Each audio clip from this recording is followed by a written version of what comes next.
Devendra Palakar, India TV. Sir, मेरा सवाल ये है, और पहलगाम हमला और ऑपरेशन सिंदूर के बैकग्राउंड में रक्षा के क्षेत्र में, सामरिक क्षेत्र में, या फिर विदेश नीति को लेकर जो उपलब्धियां रही मोदी सरकार के अंतर्गत, और एलओपी राहुल गांधी जैसे सवाल खड़े कर रहे हैं कि देश कोलैप्स कर गई, या ऑपरेशन सिंदूर के लेकर कितने फाइटर जेट हमारे नुकसान हुए, इन आलोचनाओं को कैसे देखते? देखिए, मैं यही इसी तरीके से देखता हूं कि भगवान उनको सद्बुद्धि दे,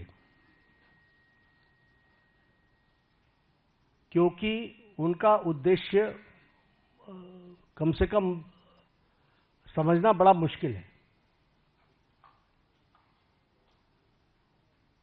ऑल पार्टी मीटिंग में आते हैं तो कहते हैं हम देश के साथ खड़े हैं, बाहर जाते हैं तो प्रश्न खड़े करते हैं, और प्रश्न भी वो खड़े करते हैं जो बेबुनियाद है।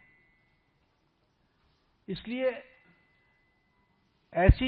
इस तरीके का नैरेटिव बनाने का काम मैं सिर्फ यही कह सकता हूं कि एक गैर जिम्मेदाराना विपक्ष की भूमिका वो अदा कर रहे हैं। रामनारायण श्रीवास्तव।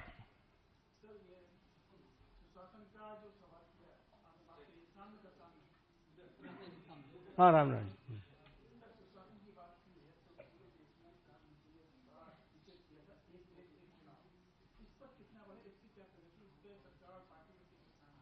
देखिए, पार्टी सक्रिय है और पार्टी एक्टिवेटेड है।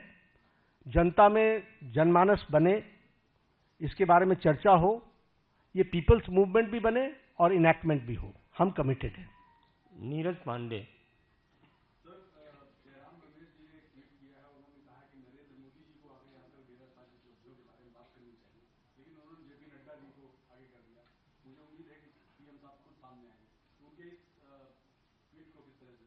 नहीं, मैंने यही कहा ना कि उनको आप उनको देखिए, उनकी सारी लीडरशिप को देखिए, चाहे जयराम रमेश जी भी मूल इशू पर कभी भी चर्चा नहीं करते। राष्ट्रीय अध्यक्ष आकर के प्रेस कॉन्फ्रेंस कर रहा है, ये गलत है क्या?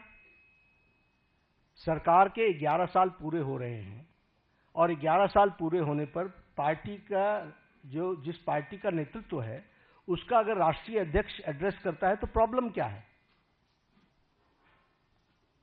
और जितना प्रधानमंत्री जी जनता से कन्वर्स करते हैं उतना तो शायद जयराम जी अपनी जिंदगी में किसी से बातचीत नहीं की होगी।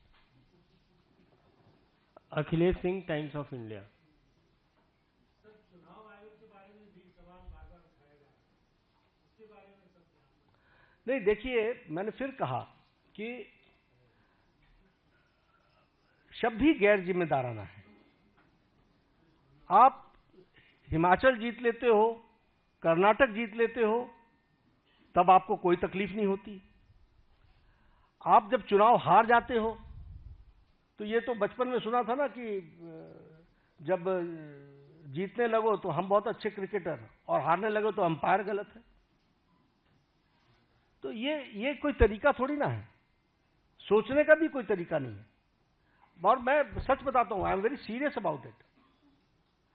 आप देखिए, उन्होंने 4 बार प्रेस कॉन्फ्रेंस किया, चारों में चारों अलग अलग आंकड़े हैं, इतने वोट जुड़ गए, इतने वोट जुड़ गए, हर बार आंकड़े अलग अलग हैं।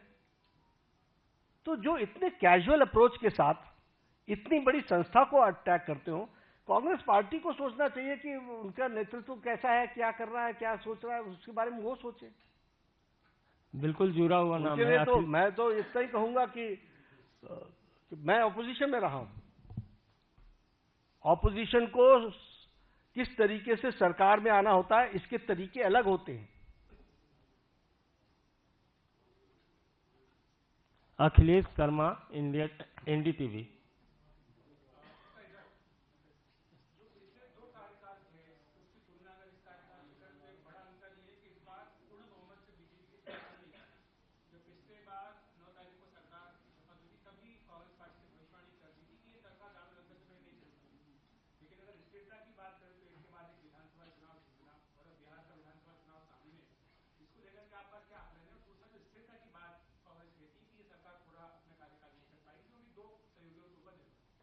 देखिए, एनडीए पूरा कार्यकाल भी करेगी और अगला कार्यकाल भी करेगी, आप उस पर चिंता ना करें। दिक्कत यह है कि जिन लोगों को तकलीफ है वो तो हमेशा इस तरीके की बातचीत करते रहेंगे। उनको कोई देश आगे बढ़े, राष्ट्र आगे बढ़े, इसकी कितनी चिंता है ये प्रश्नवाचक चिन्ह है। लेकिन इसकी चिंता है कि मेरी पार्टी कैसे आए, हम कैसे आए। तो ये उनका स्वाभाविक तरीका है, वो स्वाभाविक रूप से इस तरीके के षड्यंत्र रचने की कोशिश करते रहेंगे। हमारी सरकार मजबूत है और यह 5 साल भी और इसके अगले 5 साल भी पूरे अच्छे से चलेगी। बहुत बहुत धन्यवाद।